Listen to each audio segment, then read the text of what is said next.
तुम्हारे बाप का नाम क्या है? बाप का नाम स्वतंत्रता। स्वतंत्रता यानी फ्रीडम। तुम्हारा नाम क्या है? मेरा नाम आजाद।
सपना देखना बंद कर दो वरना हम तुमको फांसी पर लटका देगा।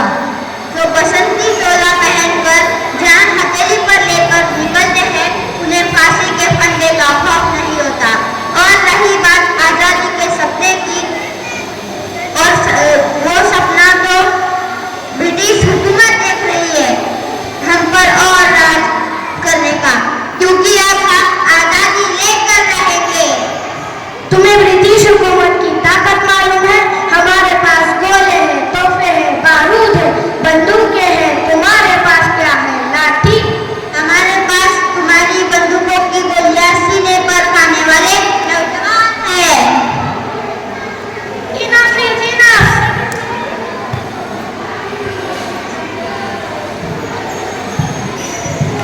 ब्रिटिश हुकूमत के खिलाफ आवाज उठाने के जुर्म में मुजरिम चंद्रशेखर कोले को 15 करोड़ मांगे की सजा देती है।